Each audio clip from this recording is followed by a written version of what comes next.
amados irmãos, graça e paz, amém? Amém. Amém, irmãos? Amém. Isso. Cadê essa? Estou levando ali para beber água, né? Porque, irmãos, Elias e Bárbara merece uma salva de palmas. Não vou fazer isso agora, não, porque ele não está aqui. Né? Mas quando ele voltar, nós vamos fazer isso, né? 7 anos de casado. É boda de quem, Madalto? Você lembra? 7 anos de casado.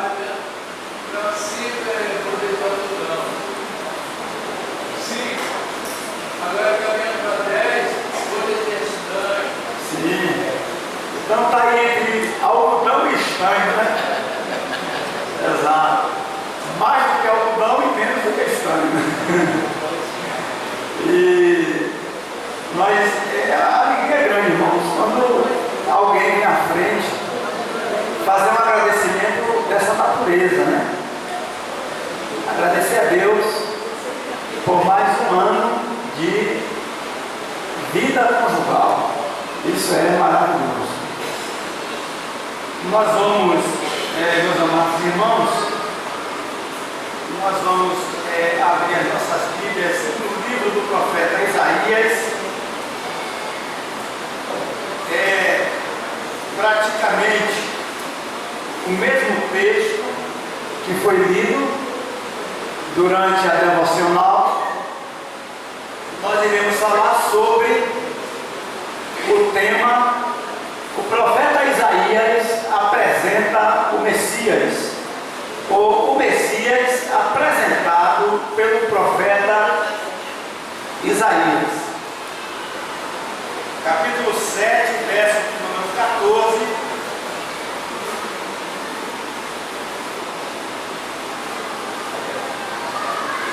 Diz assim: nós podemos ficar sentados, como estão. Pois o Senhor mesmo vos dará um sinal. Eis que a virgem ficará grávida e dará à luz um filho, e ele se chamará Emanuel, que quer dizer Deus conosco. Amém. Pedi ao irmão Danton, por favor, Danton, você coloque de pé, apenas o irmão Danton, e interceda pela mensagem desta manhã.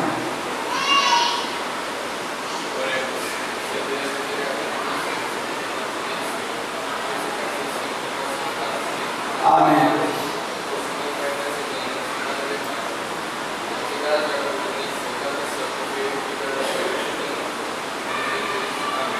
Amém. Ok. Pode vir, Manuel. Está registrando o irmão. Isso. Deixa o Manuel chegar bem pertinho da irmã Bárbara. E aí nós vamos expressar a nossa alegria.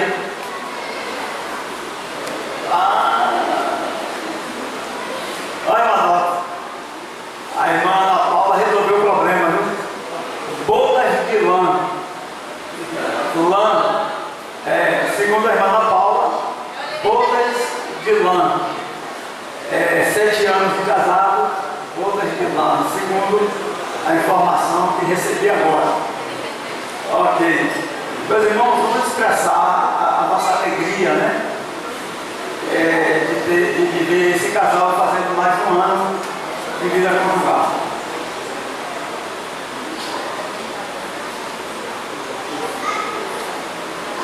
Bodas de lã.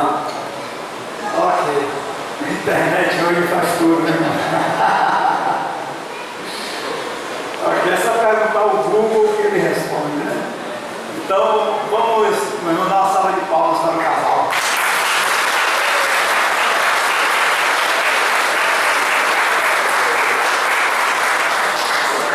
Parabéns, Enéas e Bárbara. Viu? Que essa data, ó, se multiplique muitas vezes. É isso, irmão. Combinou, né, irmão? Meus irmãos, o profeta Isaías, por excelência, conhecido como um profeta messiânico. Alguns comentaristas o chamam de o principal profeta messiânico, pelo fato deste profeta ter vaticinado muitas profecias que se concretizaram na vida de Jesus Cristo. Isaías escreve o seu livro 700 anos antes de Jesus nascer. Então, tudo que tem aqui neste livro e tudo que nós vamos mencionar agora pela manhã sobre o nascimento de Jesus Cristo foram profetizados por Isaías 700 anos antes de Jesus nascer. Então não é pouca coisa. E o profeta Isaías, então, ele apresenta o Messias, ele apresenta de duas maneiras diferentes. O primeiro livro, porque o livro desse profeta, ele é dividido em 3 partes, e pelos anos que esse livro cobre, mais de 200 anos, muitos comentaristas entendem que seria impossível Isaías escrever esse livro sozinho. Então há uma teoria de que pelo menos 3 pessoas têm escrito esse livro. O primeiro livro é o livro que fala do Messias, no capítulo 1, vai até ao capítulo 41. São 41 capítulos. Vai falar do Messias como ele sendo rei. Apresenta Jesus Cristo sendo rei, Senhor dos senhores, governador da terra, rei de Israel. O profeta Miqueias, no capítulo 5, no verso 12, além de falar também sobre isso, ele fala sobre a cidade que Jesus iria nascer. Tu, Belém, Efrata, pequena que és demais para constar entre as principais cidades de Israel, de ti me sairá aquele que governará o meu povo. Apresenta também Jesus como sendo rei, e diz mais, cuja as origens são desde os tempos remotos, desde os tempos eternos. Então, o primeiro livro, primeiro Isaías, fala sobre um Jesus que é rei. E esse Jesus que é rei, ele vai ser posteriormente no Evangelho de Mateus vai então confirmar isso. Mateus escreve o Evangelho só para mostrar que Jesus era o rei de Israel. Por isso que esse Evangelho ele apresenta logo no seu primeiro capítulo uma genealogia de Jesus Cristo, mostrando ele ser descendente direto de Davi. E quando a gente lê o primeiro capítulo de Mateus, está escrito assim, que o Mateus escreve que tudo isso que aconteceu, Jesus Cristo nascer de uma virgem, era para que se cumprisse o que fora dito pelo profeta Isaías, lá no capítulo 1, no verso 18. Mas quando a gente lê Marcos, Mateus apresenta Jesus como rei e diz que tudo que ele escreveu está de acordo com o que escreveu também o profeta Isaías. Mas quando nós lemos Marcos, Marcos já faz uma apresentação diferente de Jesus Cristo. Marcos apresenta Jesus como servo e diz também que ele escreveu o seu evangelho segundo o que fora dito pelo profeta Isaías. Então, irmãos, vejam só, nós temos duas apresentações diferentes e dois escritores bíblicos, Mateus e Marcos, dizem que escreveram segundo o profeta Isaías. Isso porque Mateus leva em conta o primeiro livro e Marcos leva em conta o segundo livro, o Deuteronômio, Isaías, que apresenta Jesus Cristo como o servo sofredor de Javé. E isso começa no capítulo 42. E ele começa assim: aqui está o meu servo, a quem sustento, o meu escolhido em quem me alegro, e pus o meu espírito sobre ele, e ele trará justiça às nações. Ele não gritará, ele não se exaltará, e nem fará ouvir a sua voz na rua, não quebrará a cana esmagada, nem apagará o pavio que esfumaça, mas trará justiça com fidelidade. Ele não falhará, nem se quebrará, até que estabeleça a justiça na terra, e as ilhas aguardarão a sua lei. Assim diz o Senhor, que criou os céus, e os desenrolou, e estendeu a terra, e o que dela brota, e dá fôlego ao povo que nela habita, e vida aos que andam nela. Então Deus, meus irmãos, usa o profeta Isaías. Isaías vai apresentar então Jesus como rei no seu primeiro livro, e no segundo como o servo sofredor de Javé, que vai até o capítulo 53. E é justamente no capítulo 53 que está escrito, né? Como o servo de Javé, o servo de Deus, sofreria, quando diz: quem creu na nossa pregação, a quem se manifestou o braço do Senhor, porque foi crescendo como renovo diante dele, e como raiz que sai de uma terra seca, não tinha formosura nem beleza.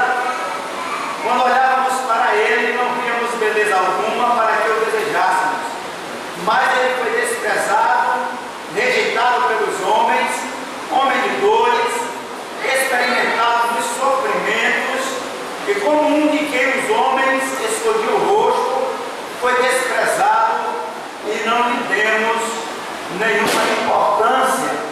Mas a Bíblia diz que verdadeiramente ele tomou sobre si as nossas enfermidades e levou sobre si as nossas culpas, e pelas suas pisaduras nós fomos sarados.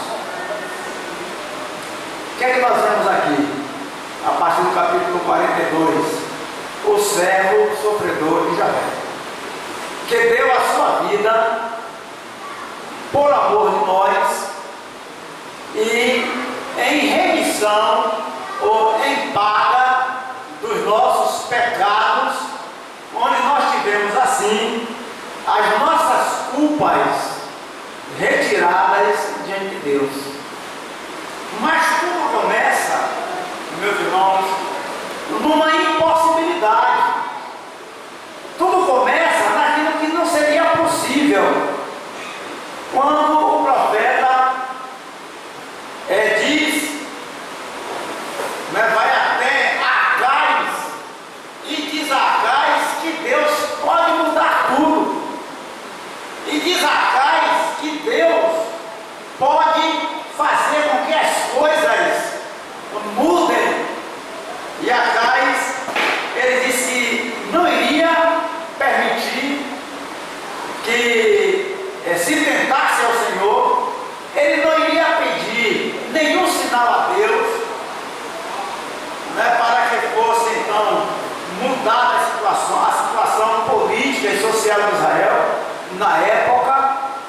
irmãos sabem que Isaías é chamado para ser profeta numa época de crise, numa época turbulenta, aonde morre o rei Uzias. Então, quando o rei morre, estabelece-se um caos. E aí o rei que assume, ele então terá que ter toda uma sabedoria para reconduzir o povo e dar estabilidade política e econômica à nação. Então, aproveitando aquele momento de crise, a gente vai ver então Isaías profetizar, meus irmãos, e dizer: olha, guys, o Senhor mesmo vai dar um sinal a você. A virgem conceberá. É a impossibilidade. Aonde não há possibilidade nenhuma, Deus faz com que todas as possibilidades aconteçam. Olha, irmãos, não é porque no hebraico a ideia, eu falo assim de hebraico, mas eu não conheço muito hebraico, é até uma ousadia minha falar dessas coisas, mas pelo menos isso eu sei. Meus irmãos, não existe muita diferença entre uma mulher jovem na língua hebraica e uma virgem. Está entendendo? Então, se falar a expressão mulher jovem, em muitas situações, queria dizer na cultura hebraica, mulher também virgem. Mas o que me chama a atenção aqui é que Isaías não deixa nenhuma possibilidade de dúvida. Então ele não fala que uma mulher jovem iria dar à luz, não. Porque ela podia ser jovem e podia também não ser virgem. Ele então coloca, né? Eu diria assim, todas as impossibilidades, quando ele diz a virgem conceberá, algo que somente Deus pode fazer, né, no entendimento do povo naquela época, né? Hoje não, hoje se pode fazer. Uma mulher que nunca teve uma relação sexual pode ter filho, a ciência faz isso, não é verdade? Mas naquela época não pode possibilidade nenhuma. A virgem conceberá e dará luz a um filho, e o seu nome será chamado de Emanuel. É Deus conosco. É Deus conosco. Então, o Isaías, ele vai apresentar Jesus Cristo como a presença da divindade no meio dos homens. E depois, em outro texto, o Isaías, ele vai dar títulos messiânicos a Cristo, a Jesus. E o seu nome será maravilhoso, conselheiro, Deus forte, Pai da eternidade e príncipe da paz. Então ele é o Emanuel, e por ser o Emanuel, ele é maravilhoso. Ou seja, nada e nem ninguém pode igualar a ele. Ele é singular, ele é notável.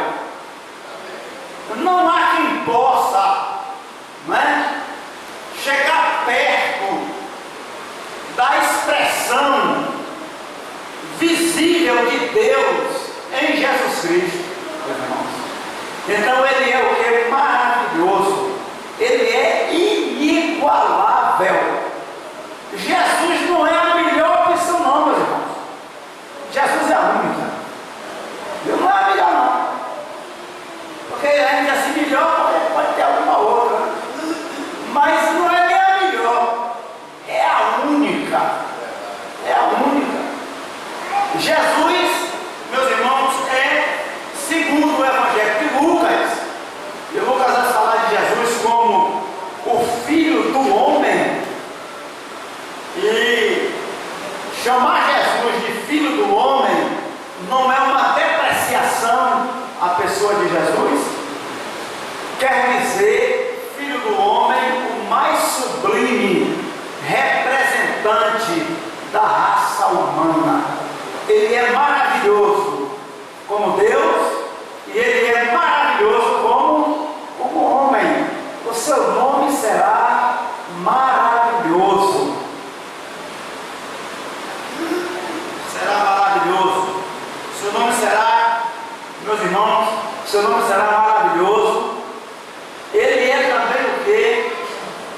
é também, meus irmãos, diz o texto, ele é maravilhoso e ele é conselheiro.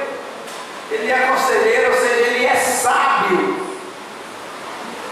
Então a sabedoria estará na sua boca, a sabedoria estará nas suas atitudes, e nós podemos receber dele conselhos e ensinamentos. E assim Jesus se torna o maior mestre de todos os tempos, o homem mais sábio que já ouvimos falar.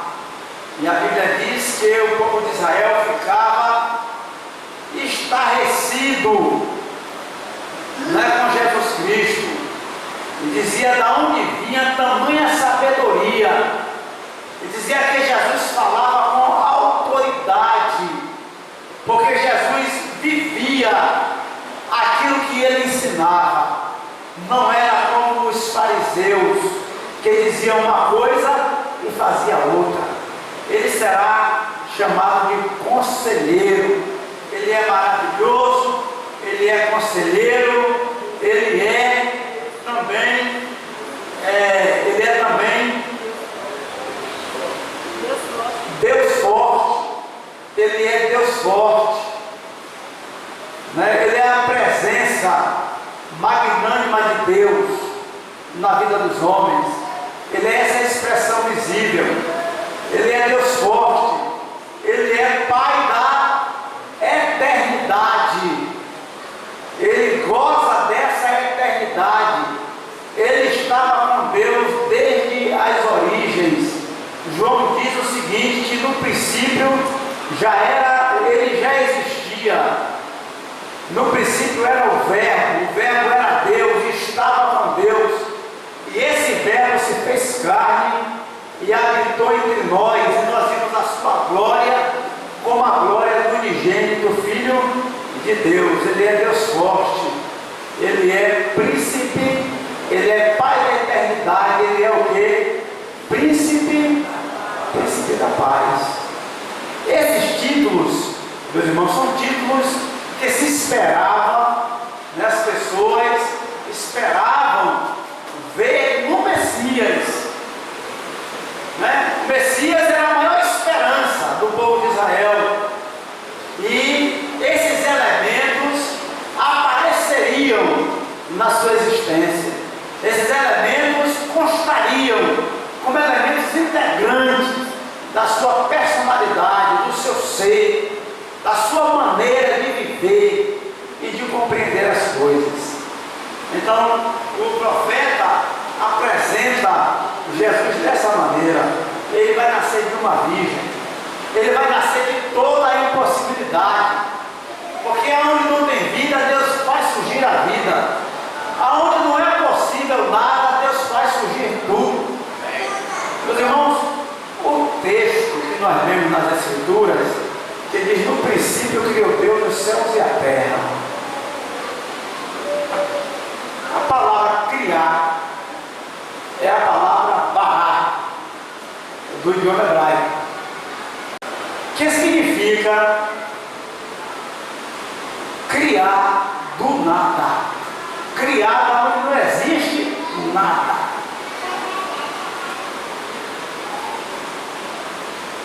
O profeta Isaías diz assim: olha, que ele foi crescendo, foi nascendo um renovo de uma terra seca, aonde não havia possibilidade de germinar nada. Deus fez nascer uma flor, Deus fez nascer, meus irmãos, uma vida, e de uma virgem Deus fez nascer Jesus Cristo, o Senhor e Salvador do mundo. E para encerrar, que não dá para a gente ler o livro todo, porque são mais de 60 capítulos, mas no capítulo 61, o profeta Isaías, são 66 capítulos, e no capítulo 61, o profeta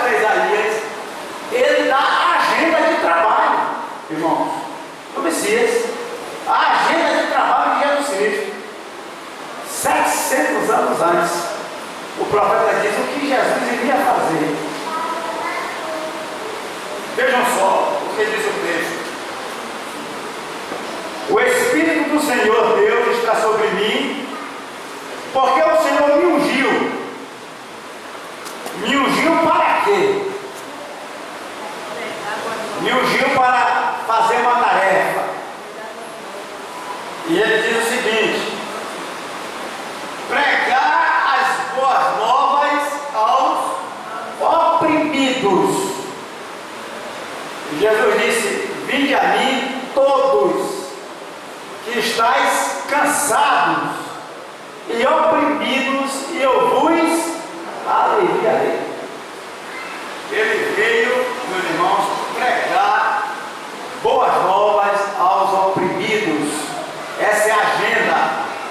O Messias enviou-me a restaurar os abatidos de coração, aqueles que estão tristes. Ele me enviou para restaurar aqueles que estão enfermos de alma, aqueles que não têm motivo para viver, aqueles que já desistiram de tudo. Deus me enviou de Jesus Cristo, e depois Jesus pega esse mesmo texto, meus irmãos, lá no capítulo 4 de Lucas. Os irmãos conhecem a história.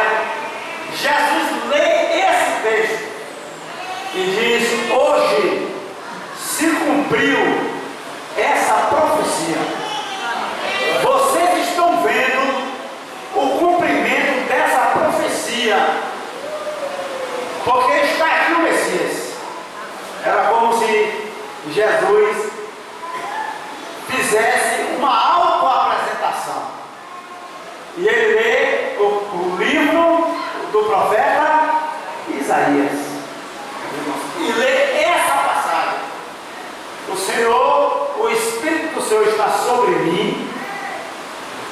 Ele me ungiu para pregar boas novas aos oprimidos, restaurar aqueles de coração abatido, aqueles que não têm motivos para viver, aqueles que não têm alternativas alguma. Eu conversava hoje com os jovens de manhã. Crente em Cristo Jesus é aquela pessoa que tem uma alternativa de vida, meus irmãos, porque Jesus nos deu isso. Portanto, jovem, quando alguém lhe oferecer droga, para você tomar droga, você diz a ele: eu tenho uma alternativa. Tem uma alternativa de vida, você quer ouvir? Eu vou lhe oferecer uma outra alternativa de vida. Meus irmãos, Jesus veio para isso. Viu? Veio para isso. Aquele que não tem mais o que fazer na vida, diz assim: acabou tudo, eu não tenho mais a quem apelar. Ainda existe uma alternativa. Essa alternativa chama-se Jesus Cristo. Diz mais aí no texto. A agenda é grande, viu? A agenda de Jesus.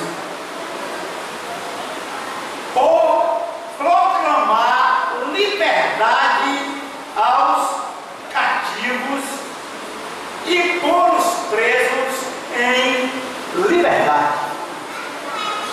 Outra tarefa de Jesus, apresentada por Isaías. Jesus veio pregar, falar de liberdade. Jesus veio nos livrar, meus irmãos, de toda a opressão. Enviou-me também para proclamar, falar de liberdade, para dizer aos homens que a liberdade é possível, e para, através dessa mensagem, colocar aqueles que são cativos em liberdade. E a Bíblia diz o seguinte, meus irmãos: se o Filho vos libertar, então verdadeiramente sereis livres. Se Jesus libertar você, você verdadeiramente é livre. E outro texto, o evangelista João diz: conhecereis a verdade, e a verdade vos libertará. E Jesus disse: eu sou a verdade. Então, se você quer ser livre, olha, ser livre não é uma coisa fácil. Primeira consciência que precisamos ter é que ser livre não é algo fácil. As pessoas buscam liberdade e depois muitos nem sabem o que fazer com ela. Tem pessoas que não sabem nem ser livres. E a gente, né, corre atrás de liberdade o tempo todo. Jesus veio para que isso fosse possível, tanto para que nós tivéssemos liberdade, mas para que também nós soubéssemos lidar com a nossa liberdade. Você sabe lidar com isso? Você sabe ser livre?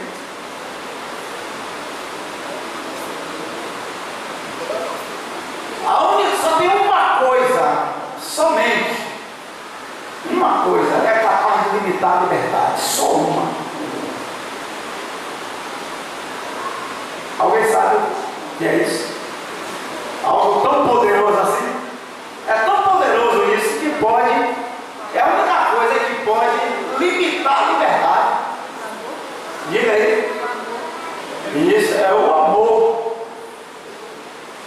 Quando você limita a sua liberdade por amor de alguém, você não a perde. Isso não é perder a liberdade. Porque o amor é a única, amar é a única condição para limitar a nossa liberdade, meus irmãos. Jesus Cristo tanto nos ensinou o que é ser livre, como também nos ensinou o que é amar. E o meu mandamento é esse: que vos ameis uns aos outros, assim como eu também vos amei e dei a minha vida por vós.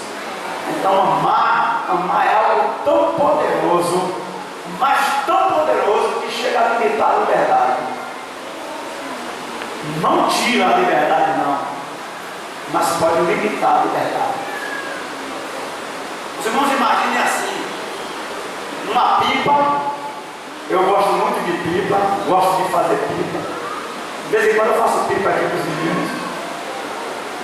Imagine que a pipa é a liberdade e a linha é o amor, né?